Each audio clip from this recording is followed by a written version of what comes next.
Hello दोस्तों। क्या आप जानते हैं कि एक किताब आपके सोचने का तरीका बदल सकती है? क्या आप उन रहस्यों को जानना चाहते हैं जो दुनिया के सबसे सफल लोगों को पता है? मैं हूं आपका साथी बुक बैंटर और मैं आपके लिए लेकर आता हूं दुनिया की सबसे प्रभावशाली किताबों का निचोड़। कम समय में ज्यादा ज्ञान, तो बिना किसी देरी के स्टार्ट करते हैं आज का एपिसोड।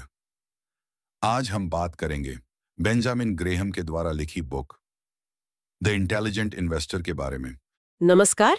निवेश की दुनिया में ना अक्सर बहुत शोर रहता है। जल्दी अमीर बनने के वादे होते हैं।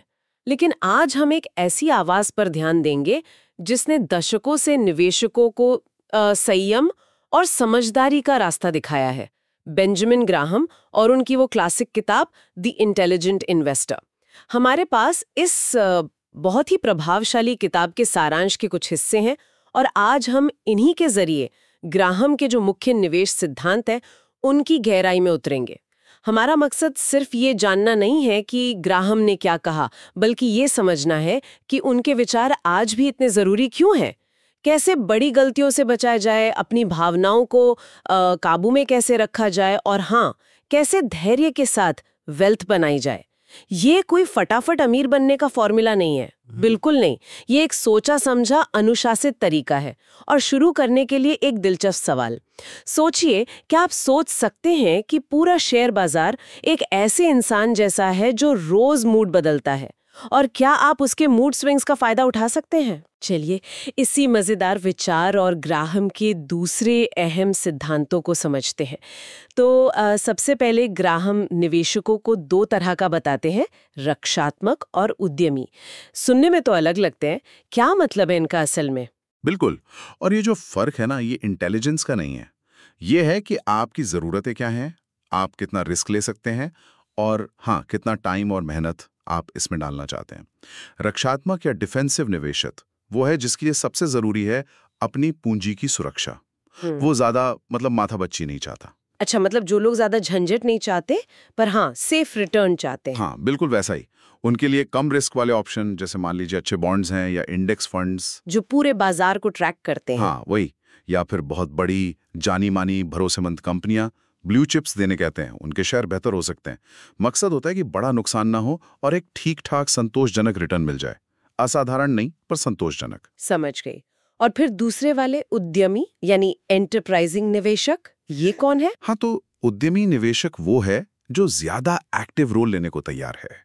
वो चाहता है कि औसत से बेहतर रिटर्न कमाऊं, और उसके लिए वो एक्स्ट्रा मेहनत, एक्स्ट्रा विश्लेषण करने को तैयार है। ये निवेशक उन शेयर्स या बॉन्ड्स को ढूंढते हैं जिन्हें बाजार ने शायद ठीक से समझा नहीं, या जिनका दाम उनके असली मूल्य से कम है। अंडरवैल्यूड जिन्हें कहते हैं। अच्छा, तो मतलब ये लोग ज्यादा रिसर्च करते हैं, कंपनी की बैलेंस शीट, मैनेजमेंट कैसा है, आगे क्या प्लान है, ये सब गहराई से देखते हैं। बिल्कुल। ये सिर्फ पॉपुलर नामों के पीछे नहीं भागते, ये छिपे हुए मौके तलाशते हैं। अब जाहिर है इसमें ज्यादा समय लगता है, ज्यादा समझ चाहिए, और हाँ, थोड़ी ज्यादा रिस्क लेने की क्षमता भी। सबसे जरूरी बात यह है कि हर कोई खुद को ईमानदारी से पहचाने कि वो किस कैटेगरी में आता है। दोनों रास्ते ठीक हो सकते हैं, पर चुनना वो चाहिए जो आपकी क्षमता और इच्छा से मेल खाता हो। ये बात तो साफ हुई। अब आते हैं उस दिलचस्प आइडिया पर, मिस्टर मार्केट। ये कौन है भाई, और ये निवेशकों की मदद कैसे कर सकता है या उन्हें भटका सकता है? ये कॉन्सेप्ट मुझे हमेशा बहुत इंटरेस्टिंग लगता है। हाँ, ये ग्राहम की सबसे फेमस और शायद सबसे पावरफुल सोच में से एक है। आप ऐसे सोचिए कि आपका एक बिजनेस पार्टनर है, नाम है उसका मिस्टर मार्केट। वो रोज आपके पास आता है और आपके बिजनेस में, यानी आपके शेयर्स में, अपनी हिस्सेदारी खरीदने या आपको अपनी हिस्सेदारी बेचने का ऑफर देता है। हर रोज? हर रोज। और उसका मूड भी अलग होता है हर रोज? हाँ, ये तो मजेदार बात है। मिस्टर मार्केट बहुत ही, क्या कहते हैं, मूडी है। कभी वो तमाशाबादी फुल जोश में होता है। उस दिन वो आपके शेयरों के लिए बहुत ऊंची कीमत देने को तैयार होता है, शायद इतनी ऊंची जो असलियत से कहीं ज्यादा हो। और कभी-कभी? और कभी वो बिल्कुल निराश, डरा हुआ, एकदम मायूस होता है। उस दिन वो अपने शेयर आपको बहुत कम कीमत पर, ऑलमोस्ट कौड़ियों के भाव बेचने को तैयार हो जाता है, शायद उनकी असली कीमत से भी कम पर। तो निवेशक को क्या करना चाहिए? उसके मूड के साथ बह जाना चाहिए? ऊपर जाए तो खरीदो, नीचे जाए तो बेचो? बिल्कुल नहीं। यही तो ग्राहम सिखाते हैं। मिस्टर मार्केट आपका पार्टनर है, जरूर है, पर आपको उसके मूड का गुलाम नहीं बनना है। जब वो ज्यादा जोश में आकर ऊंचे दाम लगा रहा है, तो आपको खुश होना चाहिए कि आपकी चीज की कीमत बढ़ रही है, पर उसकी ऊंची कीमत पर खरीदने की जरूरत नहीं है। और जब वो डरा हुआ है और सस्ते में बेचने को तैयार है, तो आपको डरने की बजाय ये देखना चाहिए कि क्या ये एक अच्छा मौका है, क्या उन शेयरों को खरीदने का जिनकी कीमत उनके असली मूल्य से कम हो गई है। ओह, मतलब मिस्टर मार्केट की भावनाओं का फायदा उठाना है, न कि उनकी नकल करनी है। ये तो एक तरह से इमोशंस पर लॉजिक की जीत हुई। बिल्कुल सही कहा आपने। मिस्टर मार्केट की राय यानी उसकी बताई कीमतें एक जरूरी जानकारी है, पर वो फैसला नहीं है। फैसला आपका होना चाहिए, आपके अपने विश्लेषण, आपके तर्क के आधार पर। आप चाहें तो मिस्टर मार्केट को इग्नोर कर सकते हैं, चाहें तो उसके ऑफर्स का फायदा उठा सकते हैं। ये पूरी तरह आप पर है। उसे अपना मालिक मत बनने दीजिए, उसे अपना हेल्पर समझिए। ये मिस्टर मार्केट वाली बात जो सुरक्षा का मार्जिन वाला सिद्धांत है, उससे कैसे जुड़ती है? ग्राहम इस पर बहुत जोर देते हैं। मार्जिन ऑफ सेफ्टी सुनने में तो अच्छा लगता है, पर इसका असली मतलब क्या है निवेश में? हाँ, ये दोनों विचार बहुत गहराई से जुड़े हैं। सुरक्षा का मार्जिन या मार्जिन ऑफ सेफ्टी, ये ग्राहम की फिलॉसफी का मतलब एक आधार है। इसका सीधा सा मतलब है किसी भी चीज के लिए, खासकर शेयर के लिए, उसकी जो अनुमानित असली कीमत है, इंट्रिंसिक वैल्यू जिसे कहते हैं, उससे काफी कम कीमत देना। यानी डिस्काउंट पर खरीदना। हाँ, डिस्काउंट कह सकते हैं, लेकिन ये सिर्फ डिस्काउंट पाने की बात नहीं है। ये भविष्य की अनिश्चितता और अपनी खुद की गलतियों के खिलाफ एक तरह का बीमा खरीदने जैसा है। मान लीजिए आपके एनालिसिस के हिसाब से एक शेयर की इंट्रिंसिक वैल्यू 100 रुपए है, तो सुरक्षा का मार्जिन का सिद्धांत कहता है कि आपको इसे 100 रुपए में नहीं खरीदना चाहिए। कोशिश करनी चाहिए कि ये 60 या 70 रुपए में मिल जाए। अच्छा, तो ये जो 30-40 रुपए का फर्क है, यही है सुरक्षा का मार्जिन। बिल्कुल, यही मार्जिन आपको बचाता है। क्यों? क्योंकि देखिए, आपका विश्लेषण कभी भी 100% सही नहीं हो सकता। कोई ना कोई गलती हो सकती है। हो सकता है आपने कंपनी की कमाई का अनुमान थोड़ा ज्यादा लगा लिया हो, या अर्थव्यवस्था में अचानक कोई मंदी आ जाए, या कोई ऐसी घटना हो जाए जिसके बारे में सोचा ही ना हो। ऐसी हालत में अगर आपने शेयर 100 रुपए में खरीदा होता तो आपको तुरंत नुकसान हो सकता था। लेकिन अगर आपने 70 में खरीदा है तो आपने पास गलती की गुंजाइश है। कीमत थोड़ी गिर भी जाए तो भी आप शायद सेफ रहें। तो ये सिर्फ सस्ता खरीदना नहीं हुआ, ये तो रिस्क कम करने का एक तरीका है। एक तरह की रक्षात्मक सोच है ये। बिल्कुल, ये एक मानसिकता है। ये मानना कि भविष्य अनिश्चित है और हम गलत हो सकते हैं। इसलिए हमेशा एक कुशन या बफर रखकर चलना समझदारी है। और हाँ, मिस्टर मार्केट जब डरा हुआ होता है, तब अक्सर वो आपको ये सुरक्षा का मार्जिन आसानी से दे देता है। सही बात है। और ये बातें निवेश को सट्टेबाजी से अलग करती हैं। अक्सर लोग शेयर बाजार को जुआ या सट्टा ही समझ लेते हैं। ग्रेहम ने निवेश और सट्टेबाजी स्पेक्यूलेशन में क्या फर्क बताया है? आजकल तो ये ट्रेडिंग एप्स वगैरह से ये फर्क समझना और मुश्किल हो गया है। ग्रेहम इस अंतर को लेकर बहुत बहुत स्पष्ट थे, और ये आज भी उतना ही जरूरी है, शायद ज्यादा। उनके अनुसार निवेश एक ऐसी प्रक्रिया है जिसमें आप गहराई से विश्लेषण करते हैं और उसके आधार पर अपने मूलधन की सुरक्षा और एक पर्याप्त रिटर्न की उम्मीद करते हैं। यहाँ 3 चीजें जरूरी हैं: विश्लेषण, सुरक्षा और संतोषजनक रिटर्न। ठीक है, विश्लेषण, सुरक्षा, संतोषजनक रिटर्न। और सट्टा? सट्टा दूसरी तरफ मुख्य रूप से कीमतों के उतार चढ़ाव से पैसा कमाने की कोशिश है। इसमें उस चीज की असली कीमत पर ज्यादा ध्यान नहीं होता। सट्टेबाज इस उम्मीद पर खरीदता है कि कोई और उससे भी ज्यादा कीमत पर खरीदने को तैयार हो जाएगा, चाहे उस चीज की असली कीमत उतनी हो या ना हो। इसमें विश्लेषण कम होता है और बाजार के मूड या भीड़ की चाल पर भरोसा ज्यादा। तो ग्राहम की सलाह क्या थी कि सट्टा करना ही नहीं चाहिए? नहीं, उनकी सलाह ये थी कि अगर आप सट्टा करना चाहते हैं तो उसे पहचानें, उसे निवेश समझने की गलती मत कीजिए। उसके लिए अलग से पैसा रखें, ऐसा पैसा जिससे आप गंवाने का जोखिम उठा सकते हो, और उसे अपनी मुख्य निवेश पूंजी से बिल्कुल अलग रखें। दोनों के लिए सोच और नियम अलग होने चाहिए। निवेश एक लंबी अवधि का खेल है, सट्टा अक्सर छोटी अवधि का। निवेश बिजनेस में हिस्सेदारी खरीदने जैसा है, सट्टा सिर्फ कीमतों पर दांव लगाने जैसा। ये सब करने के लिए, मतलब मिस्टर मार्केट के मूड से न बहकने के लिए, सुरक्षा का मार्जिन ढूंढने के लिए, सट्टे से दूर रहने के लिए एक चीज की बहुत जरूरत लगती है: अनुशासन, डिसिप्लिन।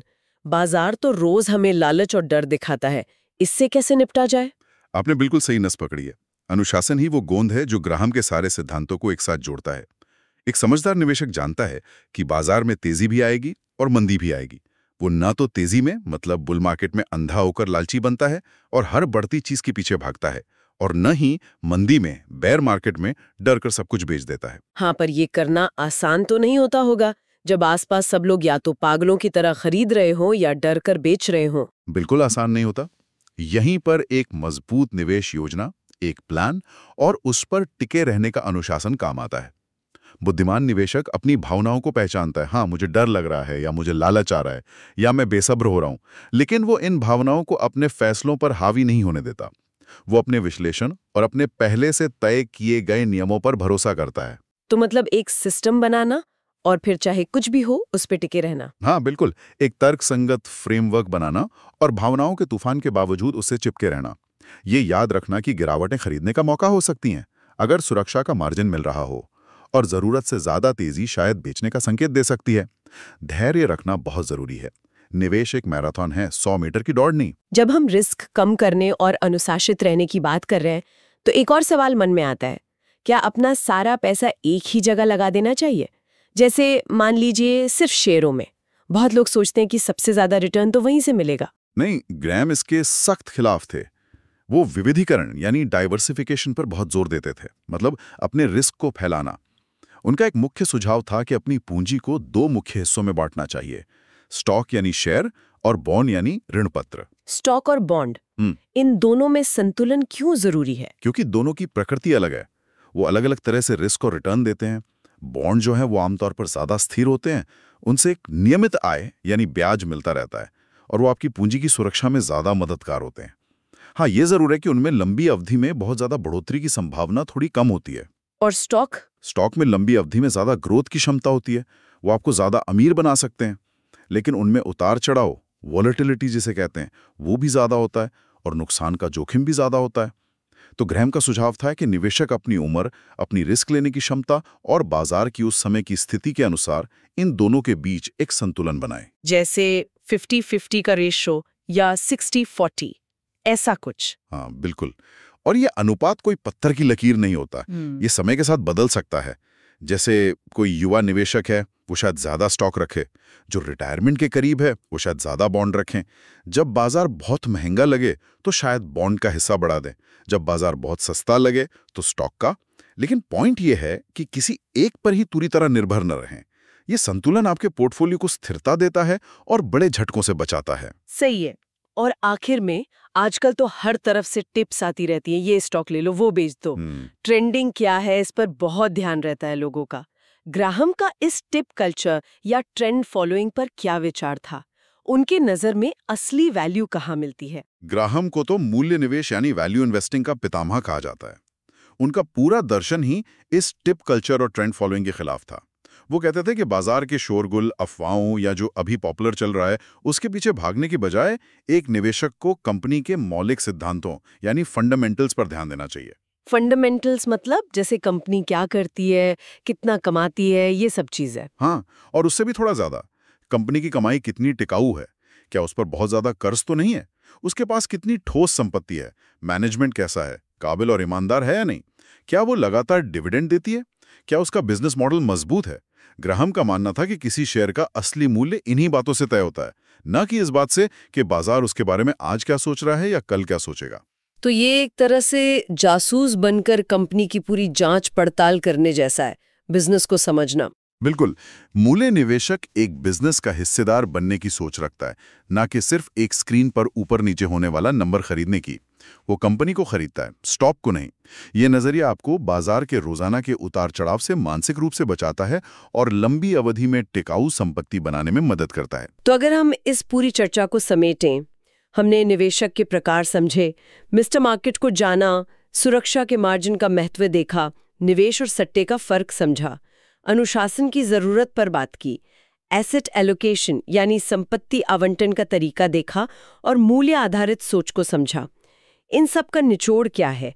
सबसे अहम सबक क्या है जो कोई निवेशक ग्राहम से सीख सकता है? देखिए, सबसे बड़ा सबक शायद यही है कि द इंटेलिजेंट इन्वेस्टर आपको ये नहीं सिखाती कि बाजार को हर बार कैसे हराया जाए या कैसे फटाफट अमीर बना जाए, बल्कि ये आपको सिखाती है कि अपनी मेहनत की कमाई को बड़ी गलतियों से कैसे बचाया जाए, अपनी भावनाओं, खासकर डर और लालच को कैसे कंट्रोल किया जाए, और एक अनुशासित तर्कसंगत प्रक्रिया अपनाकर लंबी अवधि में संपत्ति बनाने का सबसे अच्छा मौका खुद को कैसे दिया जाए। अगर कोई निवेशक ग्राहम के सिद्धांतों को अपनाता है, मतलब विश्लेषण करता है, सुरक्षा का मार्जिन रखता है, अनुशासित रहता है, धैर्य रखता है, डाइवर्सिफाई करता है और कीमत नहीं, मूल्य पर फोकस करता है, तो वो शायद हर साल बाजार को बीट ना कर पाए, लेकिन लंबी अवधि में उसकी सफलता की संभावना उन लोगों से कहीं ज्यादा होगी जो सिर्फ अटकलों, भावनाओं या टिप्स के सहारे चलते हैं। ये दिमाग के सही फ्रेमवर्क के बारे में है, भविष्यवाणी करने के बारे में नहीं। तो ये वाकई में निवेश के प्रति एक नजरिया बदलने वाली किताब है।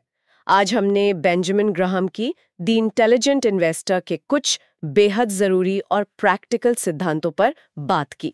उम्मीद है कि ये चर्चा सुनने वालों को अपने निवेश के सफर में एक ठोस और समझदार राह अपनाने में मदद करेगी। बिल्कुल, ये सिद्धांत समय की कसौटी पर खरे उतरे हैं और आज की इस तेज रफ्तार दुनिया में मेरा मानना है शायद पहले से भी ज्यादा जरूरी हो गए हैं। ये सिर्फ जानकारी नहीं है, ये निवेश का एक दर्शन है। और जाते जाते एक सवाल छोड़ जाते हैं सोचने के लिए। ग्राहम ने भावनाओं पर, तर्क को हावी रखने और अनुशासन पर बहुत जोर दिया। आज हम एक ऐसी दुनिया में जी रहे हैं जहां सूचनाओं की बमबारी है। सोशल मीडिया पर हर कोई एक्सपर्ट बना फिरता है और एक क्लिक में खरीदना बेचना इतना आसान हो गया है। क्या ऐसे माहौल में ग्राहम के सिद्धांतों पर टिके रहना, यानी भावनाओं को किनारे रखकर तर्क और अनुशासन से निवेश करना, पहले से ज्यादा मुश्किल हो गया है? या फिर इसी शोरगुल और भावनात्मक उत्तेजना के कारण यह पहले से कहीं ज्यादा जरूरी हो गया है? जरा सोचिएगा इस पर। अगर आप इस तरह की और भी शानदार ऑडियो बुक समरी सुनना चाहते हैं तो अभी सब्सक्राइब करें। और आपको इस समरी से सबसे बड़ी सीख क्या मिली, नीचे कमेंट में साझा करें। तो मिलते हैं नेक्स्ट एपिसोड में नई ऑडियो बुक के साथ। तब तक के लिए नमस्कार।